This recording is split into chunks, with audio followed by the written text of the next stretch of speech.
What's up, YouTube?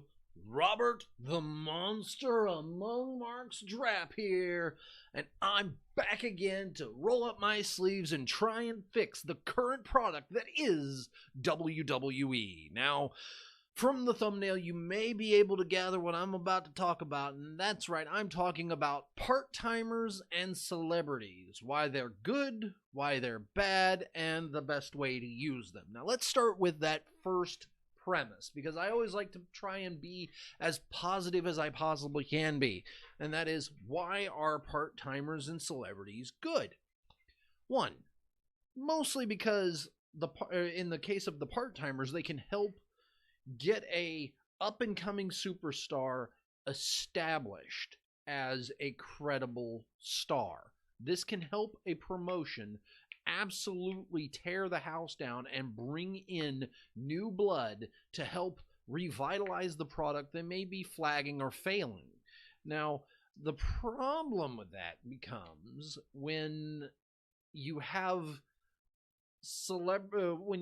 part-timers that are in prominence and obviously pushed as the next big thing when they've already had their moment in the sun. Now, I'm absolutely going to bag on Brock Lesnar here because he was an absentee champion. Having people face Brock Lesnar, lose to Brock Lesnar in non-title matches, sure, but when the big time comes, they got to get their wins in. They've got to find a way to effectively use Brock Lesnar's power and his size and his mystique to really elevate that this person that managed to win did so because they overcame the odds. Now, there are certain part-timers who should never hold a title, and there are also certain part-timers who should never show up again. I was absolutely 100% convinced that Bill Goldberg was done. Like, he did what he wanted to do. He finished out his year. He had his last ride and acquitted himself rather admirably against Brock Lesnar and making a match that both men looked amazing in, and probably the exact mirror of what happened in that infamous WrestleMania 20 match. It's like, okay, well, we have two guys who seem to be on their way out, but Bill Goldberg is a champion, and we want to keep Brock around, so let's give him a championship. And Bill's like, I'm done. So why the hell do we keep bringing him back? Well, it's absolutely probably down to the money. These guys don't make that much. These guys, as big a names as they are, as many people know the name Bill Goldberg, don't get a retirement package. I mean, hell, that's why The Undertaker was charging $200,000 to appear at, I believe it was Starrcade 2. And that's kind of the problem, is these guys are coming in and taking, and it's been said to death, but I'll say it again, these guys are coming in and taking away spots from guys that don't have anything. They're taking time away from guys who could be putting themselves over by failing to put other guys over. EC3. EC3 could come out and beat the shit out of Bill Goldberg. Just come up and wreck him. And then say you want that old dinosaur? I am the better version. I am the younger, stronger, hungrier version of that. That is washed up. That is old. That is done. I'm gonna fight you. And then you got EC3 versus The Undertaker. The Undertaker counts the lights for him. Boom. Instantly, EC3's back on the top, back in a prominent role, and can brag and can absolutely swagger down to the ring with, I beat The Undertaker on his resume. They gonna do it? No. And that's the sad part. It's like, I watch this. I keep tabs on it. They won't do it. They won't give us what we want. Even though what they have in the back is probably the most talented roster that has ever come along, and they won't adapt and change with the times. And that's sad. But what's sadder still are celebrities. The reason I like having celebrities at all on WWE programming is because, well, 9 times out of 10, they're doing something ridiculous, hilarious, and entertaining. And that gets eyes from outside the world, from outside the wrestling world, on WWE. Personally, if it were me booking stuff right now, I would absolutely be beating down Ryan Reynolds' door. I'd be like, dude, please, don't care what you want to do. You send us a script. We'll look it over. If we can do it, if we can afford it, we will absolutely do it. But we desperately want you to come on our show and then go out and do a talk show circuit. Tell them how we've changed. Because the emancipation of Jon Moxley from Talk Is Jericho, if you have not watched that, if you have the time, listen to this podcast. Take the 2 hours it takes to listen to this podcast, because every minute is solid gold. This is a former WWE employee, unchained, uncaring, never disparaging anyone, never slandering, never, bad-mouthing anybody, just saying, this is the problem.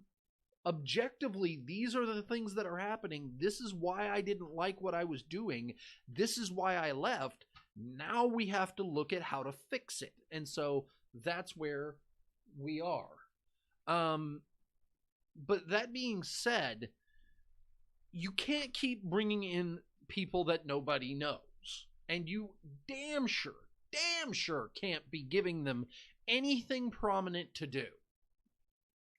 Have them in the backstage area, have them perform interviews, have them perform a little skit, but don't by any goddamn means put them in the ring. They are not wrestlers. I don't care how enthusiastic these guys are. I don't care how big a mark they are. You don't put them in the ring. You don't have, like, fucking Drew Carey taking bumps. As proud a moment as I'm sure it was for him to be in the Royal Rumble, you don't do that anymore.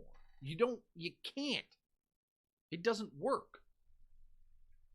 But they did it with Colin Jost and Michael Shea from Saturday Night Live. Big names there.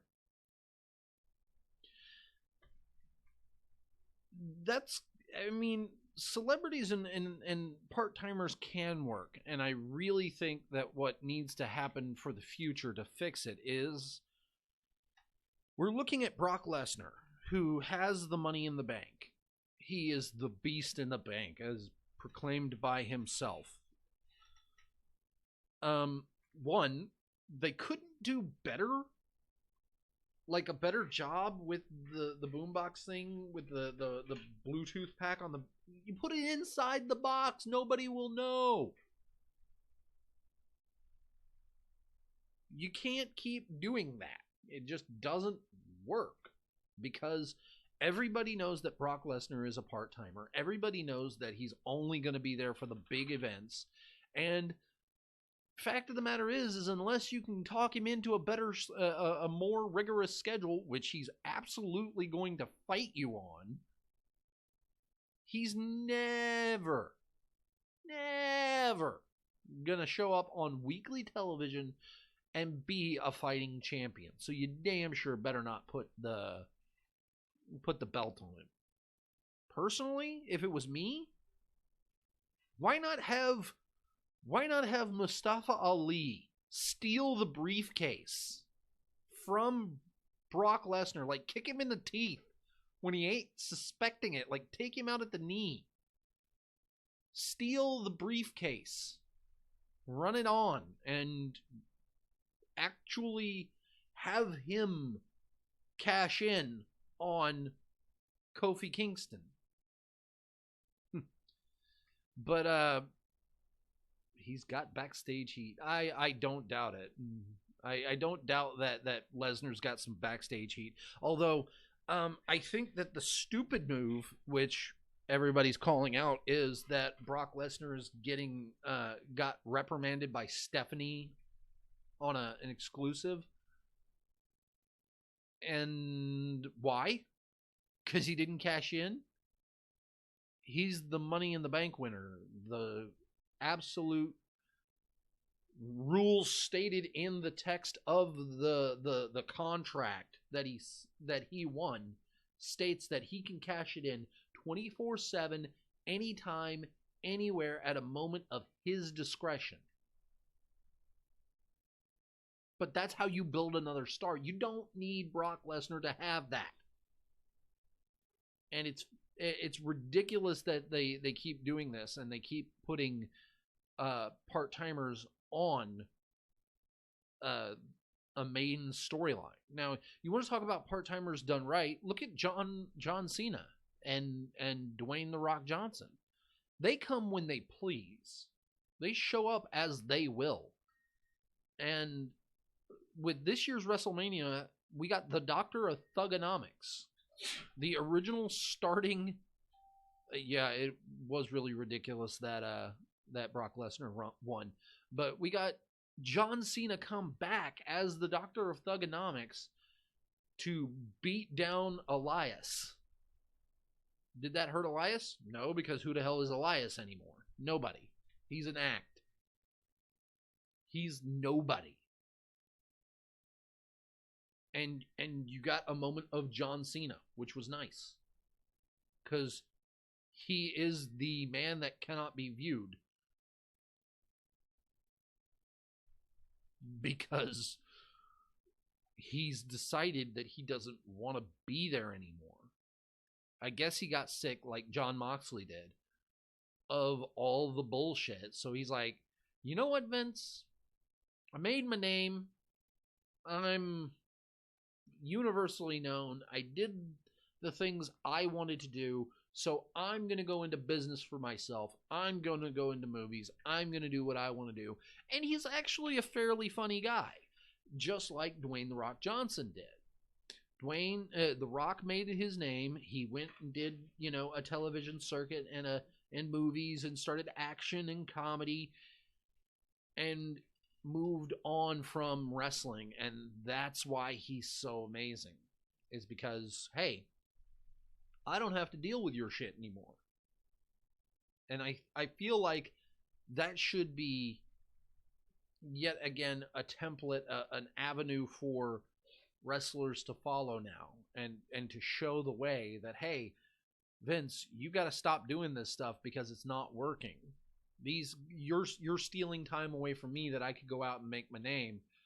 I'm going to go out and find a way to make my name, and then I'm going to not come back when I'm a big name commodity, because you keep putting people like Triple H, like Bill Goldberg, like The Undertaker. God damn it, I love The Undertaker, but I think he should be retired.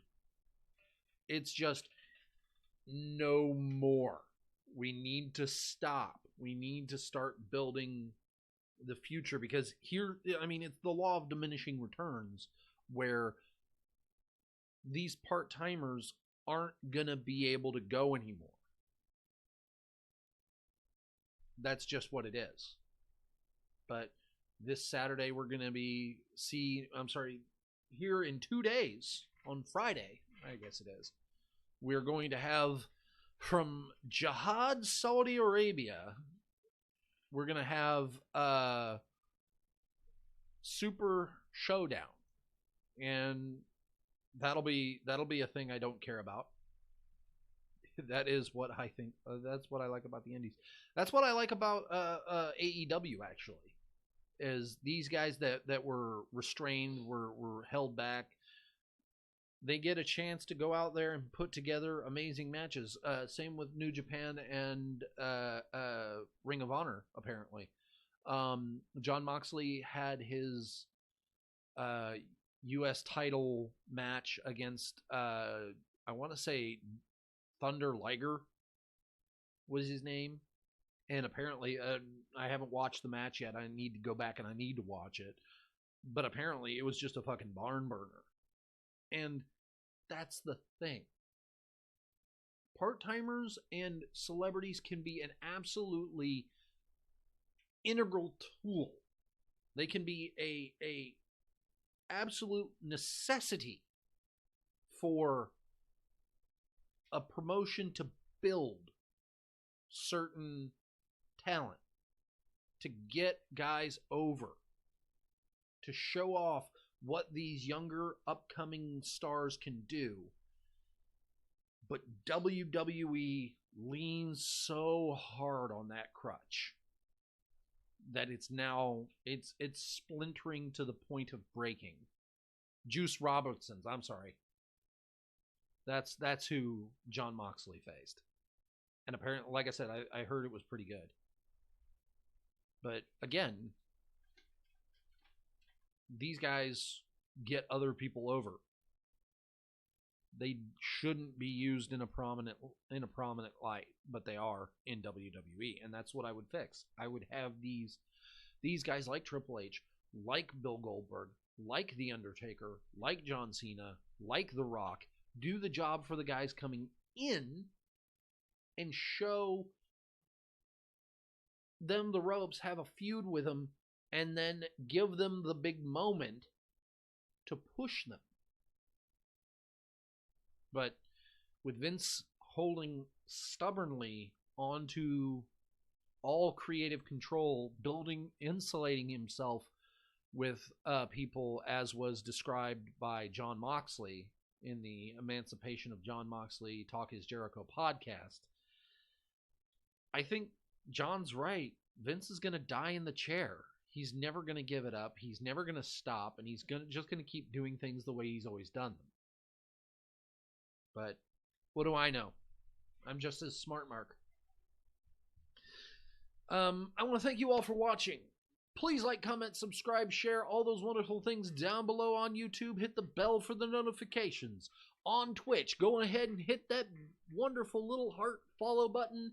And follow me also on Twitter at Rob's Random Rums, where I post the poll for the next week's 2 episodes of The Monster Among Marks Fixes WWE. I will have some links in the description to people I think you should check out, and I will see you all next time.